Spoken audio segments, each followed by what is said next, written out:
Princess Dracula, Book 1, Part 17. She stared at the wood hut in the middle of the clearing. "He's a woodcutter," she said through a breathy exhale. "And this is where he stays when he's collecting the wood. I bet he has a cart that he uses to take the wood back to town." She stopped talking and listened. The forest was filled with its night sounds, the flutter of bat wings and the slower, more graceful strokes of an owl. Little creatures slipped beneath the leaves and grass, and larger ones moved between the trees. The breeze blew the leaves above her, making them rustle and whisper, but there was no sound from inside the little cabin. "He must have gone back into town," she decided. "Otherwise he'd be here with his cart." She circled the cabin and found a wider trail with 2 deep ruts where wheels had dug into the ground. She thought about following it, but didn't. The ruts would lead back to his village, and that would mean people. "But he's people, isn't he? He's different. There's only one of him. If I keep my distance, I'll be fine." She glanced back to the hut and bit her lip. "But I'm sure he wouldn't mind if I looked inside." Though she knew it was empty, she knocked. It's only polite after all. The door moved when her knuckles hit it. She pushed it open, then peered inside. It was one main room. A fire pit sat in the middle, and a thick straw mattress was to the side. There were plain wooden shelves that held wooden plates and cups and some wooden spoons. There were hooks for hanging his clothes and bow, and a small table with 2 chairs. It was a tight, crowded little place, and Ruxandra was enchanted by it. It smelled like him. She sensed his presence on the chairs. No, on one chair, the one facing the door. She could smell where his hands had rested on the table and where he had sat before the fire pit.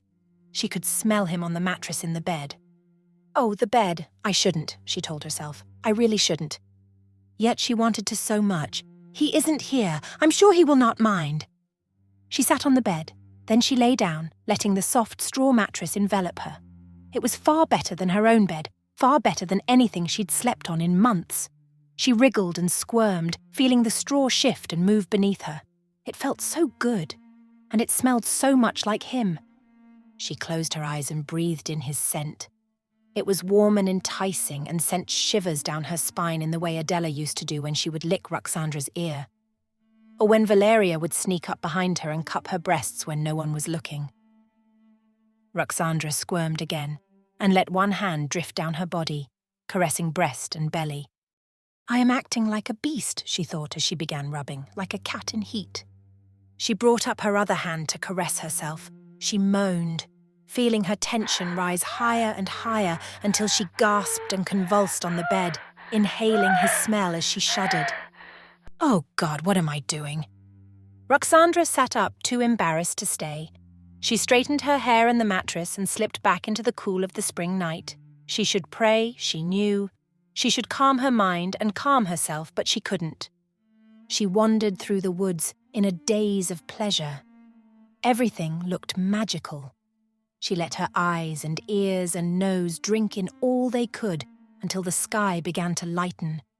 Then she crawled back to her den and once more wrapped herself in his cloak. She dreamed she was in the chapel at the convent, praying for forgiveness. But the fallen angel was there, watching. She was beautiful, with her sharp fangs, womanly shape and unearthly eyes. The man stood beside her, his strong chest bare, his eyes devouring Ruxandra. She tried to keep praying but could only think of them, of what it would be like to be touched by them. When she woke up, she couldn't bring herself to pray anymore. She went back to the glade instead and followed the hoof prints until she found another fawn. She drank until she felt full and rushed back to the pond. She washed off the blood in case he came that night. She heard him first. He was whistling. She didn't recognize the tune. The nuns frowned on any song that wasn't directed to God. From the quick rhythm of his hums, it was a dance tune, and he was likely whistling it to give her warning. Ruxandra ran her fingers through her still ragged hair. It was growing back, faster than it used to, but was in no way in good condition. She patted it down the best she could. But she couldn't bring herself to step into the clearing. When he came into sight, she stood on the far side of the pond, hidden in the trees. She stared at his strong jawline and the muscles that moved beneath his clothes. She inhaled him, his sweat, his musk, his clothes. She took a step forward and froze. I am going, all by myself, to greet a man whom I have never met. It was improper, and worse, it was embarrassing. What in the name of God am I thinking? I'm being silly, she told herself. He's just a man, I am a woman. It is perfectly natural for us to meet and speak. I should not be so worried about appearances. I'm in the forest, for God's sake. Miss, are you there? His voice echoed through the forest. Miss? Ruxandra turned and fled. She sat wrapped in his cloak, crying for the rest of the night and the entirety of the day. Stupid, Ruxandra grumbled to the tree above her. It's stupid. I do not know him, so why am I crying? Because I was too scared to meet him. It's stupid.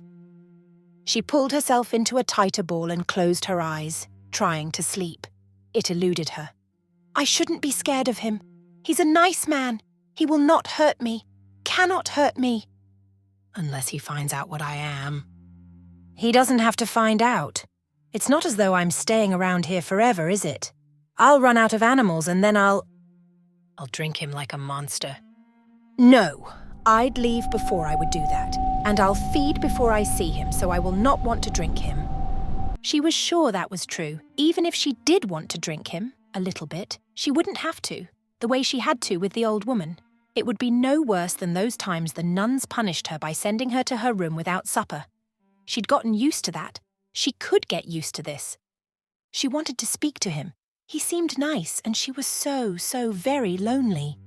Tomorrow night, Ruxandra said, firm. I'll talk to him tomorrow night. It didn't stop her from crying, which was still stupid as far as she was concerned. As soon as the sun vanished, Ruxandra left her clothes and his cloak behind and went searching for prey. There were no fawns nearby, so she had to make do with rabbits, which took longer and squirmed more, so they were messier. By the time she reached the pond, it was well past dark. She looked and listened, but there was no sign of him. There was, however, something that smelled different. Lilacs? Lilacs had been everywhere around the convent, and the sweet smell of the little purple flowers was one of the first true signs of spring.